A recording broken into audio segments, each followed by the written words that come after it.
Assalamualaikum warahmatullahi wabarakatuh.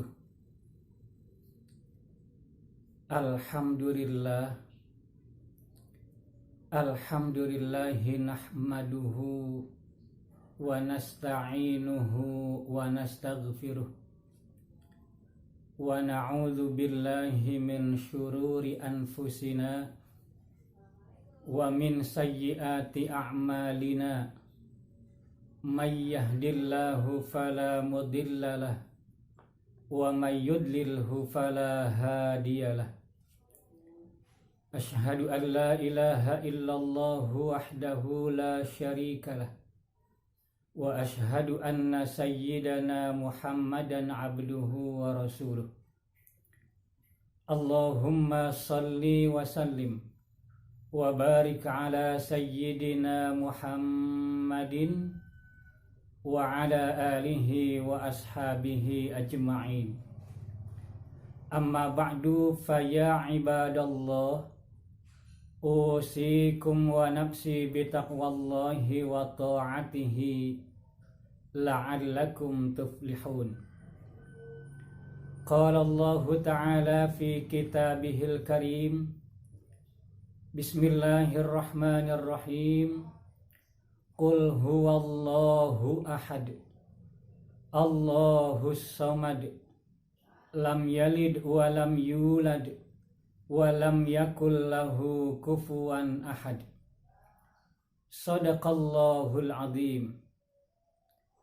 Kaum muslimin yang saya hormati, dalam kesempatan pada saat ini saya berbicara tentang surat Al-Ikhlas. Surat Al-Ikhlas.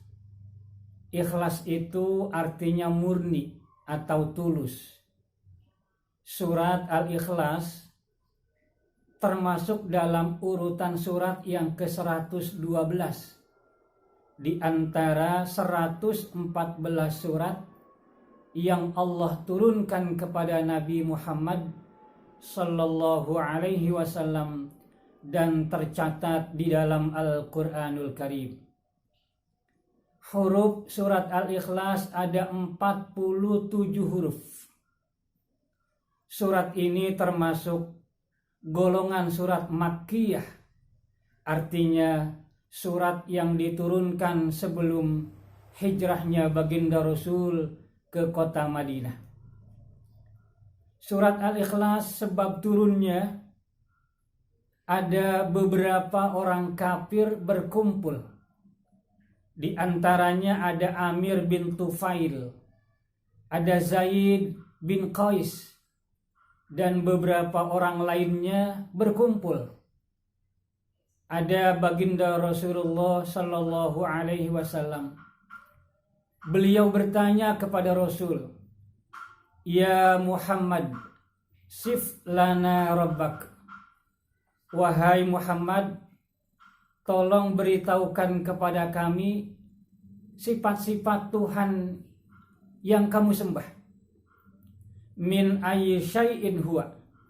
Dari apa Tuhanmu yang kau sembah itu? Ahuwa min zahabin, au min fiddatin, au min hadidin. Apakah dia itu dari emas, dari perak, atau dari besi? Fa inna alihatana min hadhil asya. Karena Tuhan-Tuhan yang kami sembah itu emas, dari perak, dari batu, dari besi, bahkan ada yang dari makanan yang dibuat oleh mereka kemudian disembah oleh mereka. Dari pertanyaan itu, baginda Rasulullah sallallahu alaihi wasallam menjawab, "Huwa la yushbihu syai'an." Tuhan yang aku sembah itu tidak menyerupai apapun. Apapun yang ada di alam dunia ini tidak ada yang sama dengan Tuhan yang aku sembah. Itu kata Rasulullah sallallahu alaihi wasallam. Tidak lama kemudian malaikat Jibril datang kepada Rasulullah Sallallahu Alaihi Wasallam untuk menjawab pertanyaan orang-orang kafir tentang Tuhannya Nabi Muhammad Sallallahu Alaihi Wasallam. Datang malaikat Jibril membawa surat Al-Ikhlas. Kata Allah, Qul huwallahu ahad. Katakanlah Allah itu esa. Katakanlah Allah itu satu. Allahus somad. Allah itu tempat bergantung. Tempat kita meminta. Tempat kita berharap. Tempat kita menumpukan cita-cita. Allahus somad. Allah tempat bergantung. Ibnu Abbas menafsirkan as-somad itu, kata beliau, Allah itu tidak berlubang. Allah itu tidak makan. Allah itu tidak minum. Dan Allah tidak berhajat kepada apapun yang ada di alam dunia ini. Justru makhluknya lah yang berhajat kepada Dia. Kalau Tuhan itu berhajat kepada makhluk, maka tidak layak dianggap Tuhan. Itu kata Ibnu Abbas menafsirkan kata as-somad. Selanjutnya lam yalid wa lam yulad. Allah itu tidak lahir dan Allah tidak dilahirkan. Kalau Allah itu lahir, Allah punya anak, ya anaknya sebagai Tuhan. Kalau Allah itu dilahirkan oleh ibunya, maka ibunya juga Tuhan. Makanya Allah katakan lam yalid wa lam yulad. Dia tidak punya anak dan dia tidak punya orang tua. Makanya Allah katakan Allahu ahad. Allah itu esa. Lau kana fihima alihatun illallah la fasadata. Kalaulah di dunia dan di langit ini ada Tuhan selain Allah, maka akan hancur dunia dan langit ini. Karena mungkin berbeda kepentingan. Yang kedua-duanya sama-sama mempunyai kekuatan, maka akan hancur dunia ini kalau ada Tuhan selain Allah Subhanahu wa ta'ala. Makanya Allah katakan lam yalid wa lam yulad. Tidak lahir dan tidak dilahirkan. Ayat ini adalah bantahan kepada kaum Yahudi yang mengatakan Allah itu punya anak perempuan. Anak itu adalah malaikat. Allah punya anak laki-laki yang disebut Uzair. Mereka berkeyakinan Uzair itu anak Allah yang laki-laki. Atau ayat ini memberikan bantahan kepada orang-orang Nasrani yang mengatakan bahwa Nabi Isa itu adalah anak Tuhan. Ini adalah bantahan bahwa Allah tidak mempunyai anak dan tidak mempunyai orang tua. Lam yalid wa lam yulad. Kemudian walam yakul lahu kufuwan ahad. Tidak ada yang sama dengan Allah apapun yang ada di dunia ini. Laisa kamitslihi syai'un. Tidak ada yang sama dengannya apapun yang ada di alam dunia ini. Kaum muslimin, apa fadilah surat Al-Ikhlas itu? Baginda Rasulullah Sallallahu Alaihi Wasallam pernah berpesan kepada Aisyah, wahai Aisyah, kalau kamu mau tidur jangan tidur dulu sebelum mengkhotamkan Al-Quran. Aisyah bingung apa yang dimaksud dengan mengkhotamkan Al-Quran. Kata Nabi, yang dimaksud mengkhotamkan Al-Quran itu adalah membaca surat Al-Ikhlas 3 kali. Man qara'a surat Al-Ikhlas 3 marrat faka'annama qara'al Qur'ana kullah. Barang siapa yang membaca surat Al-Ikhlas 1 kali, maka sama dengan membaca Al-Quran 1/3-nya. Barang siapa yang membaca surat Al-Ikhlas 2 kali, sama dengan membaca 2/3 Al-Quran.